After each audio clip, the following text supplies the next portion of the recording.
नमस्कार, जय भीम, जय सेवा, जय श्रीराम। आज दिवाळीच्या या पावन पर्वावरती, शुभ मुहूर्तावरती मी आज एरंडी आपल्या गावी आपण सर्व लोकांना दिवाळीच्या हार्दिक शुभेच्छा देतो। येणाऱ्या नवीन वर्षाच्या मनापासून शुभेच्छा देतो। आपलं नवीन वर्ष सुख समृद्धी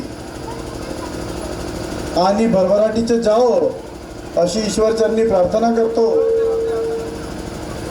आणि सोबतच येणाऱ्या 20 तारखेला होणारा महाराष्ट्रामधला लोकशाहीचा महाउत्सव साजरा होणार आहे आणि त्या महाउत्सवामध्ये आपण सर्व मतदार बंधू भगिनी हे प्रामुख्याने सामील होणार आहात। आणि तुमच्यासोबत मी सुद्धा एक उमेदवार म्हणून या महाउत्सवामध्ये आपण सर्व लोकांसोबत सामील होणार आहे। आणि म्हणूनच मी आपल्या गावी आपला प्रेम, आपला स्नेह, आपला आशीर्वाद हा आपल्या मत स्वरूपाने मागायला आपल्या गावापर्यंत या प्रचार दौऱ्याच्या माध्यमातून इथे आलेलो आहे। आणि मला विश्वास आहे की आपण सर्व लोक मला आपला प्रेम, स्नेह आणि आशीर्वाद स्वरूपी मतदान हे भरभरून 20 तारखेला माझ्या बॅट या बोध चिन्हावरती क्रिकेटची बॅट देऊन मला प्रचंड बहुमताने विजयी करून विधानसभेवरती पाठवाल। तुमच्या मनात प्रश्न असेल, शुभेच्छा देतो, वोट मागतो, आशीर्वाद मागतो, मतही मागतो, तर मत तुम्हाला का बरं द्यायचं? फक्त तुम्ही मतच मागता, बट सांगत नाही की मत कशासाठी मागता। आणि तेच सांगायला मी तुमच्यापर्यंत इथे आलेलो आहे। आज 2019 ते 2024 आज 2019 ते 2024 या विधानसभेचे प्रतिनिधित्व माझ्या वडिलांनी माननीय कार्यसम्राट आमदार मनोहररावजी चंद्रिकापुरे साहेब यांनी केलं। आणि या कार्यकाळामध्ये त्यांनी या विधानसभा क्षेत्रासाठी जवळपास 2000 ते 2500 कोटी रुपयाची विकास कामे आपल्यासाठी या विधानसभा क्षेत्रासाठी आणली। त्यात कृषी विभाग असो, सिंचन असो, जलसंधारण असो, सामाजिक न्याय, आदिवासी विकास विभाग, इलेक्ट्रिक विभाग, आरोग्य विभाग, स्किल डेव्हलपमेंट विभाग, अल्पसंख्याक विभाग, असा कोणताही विभाग असा सुटला नाही जिथे आमदार साहेबांनी आपण सर्व लोकांसाठी मोठ्या प्रमाणात कार्य या क्षेत्रामध्ये केली नाही। आणि सोबतच त्यांचा कार्यकाळ संपता त्यांनी एक फार मोलाचं काम आपल्या क्षेत्रासाठी केलं की 3 कारखान्याच्या परवानग्या आपल्या क्षेत्रासाठी आणल्या। त्यात पहिला कारखाना आहे गारमेंटचा म्हणजे कपडे बनवण्याचा, दुसरा कारखाना अगरबत्तीचा आणि तिसरा कारखाना आहे मत्स्य प्रक्रिया उद्योगचा।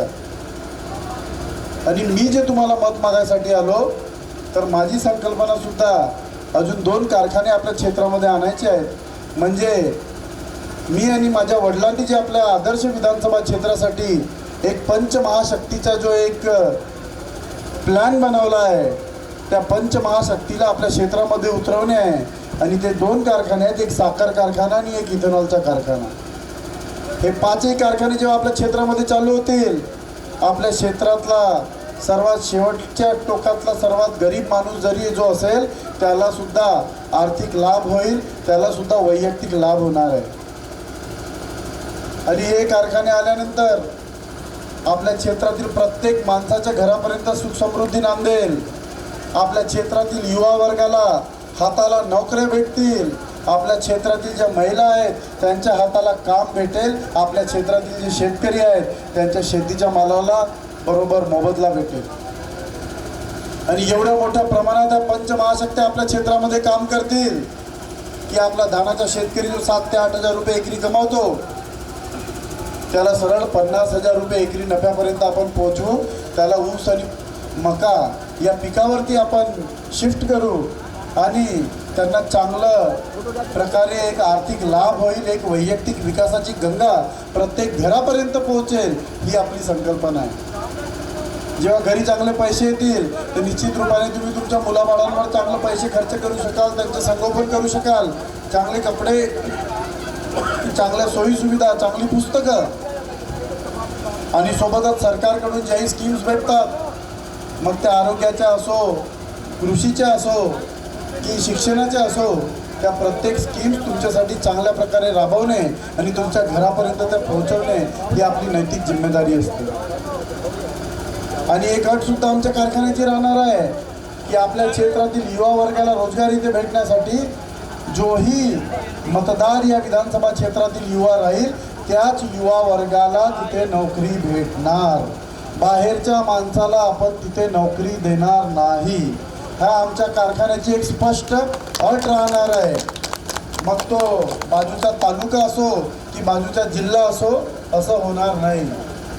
आपल्या क्षेत्रातील मोठे मोठे नेते आहेत, मोठे मोठे कारखाने आणले, पण लोक पाहिले तर सर्व नागपूर, बॉम्बे, इकडचे तिकडचे तिथे नोकऱ्या करतात. स्थानिक लोकांना रोजगार भेटत नाही.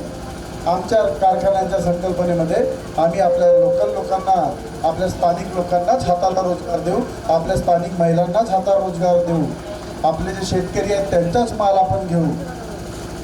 अशा प्रकारचे कार्य, अशा प्रकारचे एक स्वप्न आपण आपल्या विधानसभा क्षेत्राच्या वैयक्तिक विकास, वैयक्तिक लाभासाठी बघितलं आहे. आणि विकासाची कामं तर आपण भरभरून खेचून आणणारच आहोत. आणि आज मी या तिसऱ्या महाशक्तीच्या परिवर्तन आघाडीमधनं गोंडवाना गणतंत्र पक्ष आणि प्रहार गणतंत्र पक्ष याच्या संयुक्त उमेदवारीने बॅट, क्रिकेटची बॅट या सिम्बॉलवरती आपल्या विधानसभा क्षेत्रामध्ये उभा आहे. आणि हे जे परिवर्तन आघाडीचे जे लोक आहेत हे महाराष्ट्रामध्ये 160 जागी इलेक्शन लढत आहेत. त्याच्यापैकी 60 जागा अशा आहेत ज्या जागांमध्ये ते आटीकाटीच्या लढाईमध्ये बिलकुल ताकदीनं उभे आहेत आणि 25 जागा अशा आहेत पोलीसच्या रिपोर्टच्या नुसार की ज्या निश्चित रूपाने या तिसऱ्या महाशक्तीच्या निवडून येणार आहे. आणि त्याच्यापैकी एक जागा आपली अर्जुनी मोरगाव विधानसभा क्षेत्राची आहे. आणि याचे 25 जागा जे निवडून येतील, हे 25 जागा, हे 25 आमदारांच्या बिना येणारी कोणतीही सरकार महाराष्ट्रामध्ये बनणार नाही. म्हणून ज्याही योजना या महाराष्ट्रामध्ये येतील या 25 आमदारांच्या मर्जीने येतील. मग जर तुम्हाला लाडकी बहीण पसंत असेल तर आपण तुम्हाला लाडकी बहीण देऊ, तुम्हाला लाडका भाऊ पसंत असेल तर आपण लाडका भाऊ देऊ. आणि जर तुमच्या मनात अजून कोणतं स्वप्न असेल, ती योजना तुम्हाला चांगली वाटत असेल तर तुम्ही तुमच्या या तिसऱ्या महाशक्तीच्या आमदाराला सांगा. निश्चित रूपाने आपण सरकारला नतमस्तक करून तुम्हाला तुमच्यासाठी ती योजना पारित करू, ही एक ग्वाही देतो. हा एक वादा तुम्हाला मी तिसऱ्या महाशक्तीकडनं करतो. आणि आपण सर्व लोक ताकदीनं माझ्या या बॅट सिम्बॉलला वोट द्याल. 7 नंबरची बटन आहे बॅट सिम्बॉलची.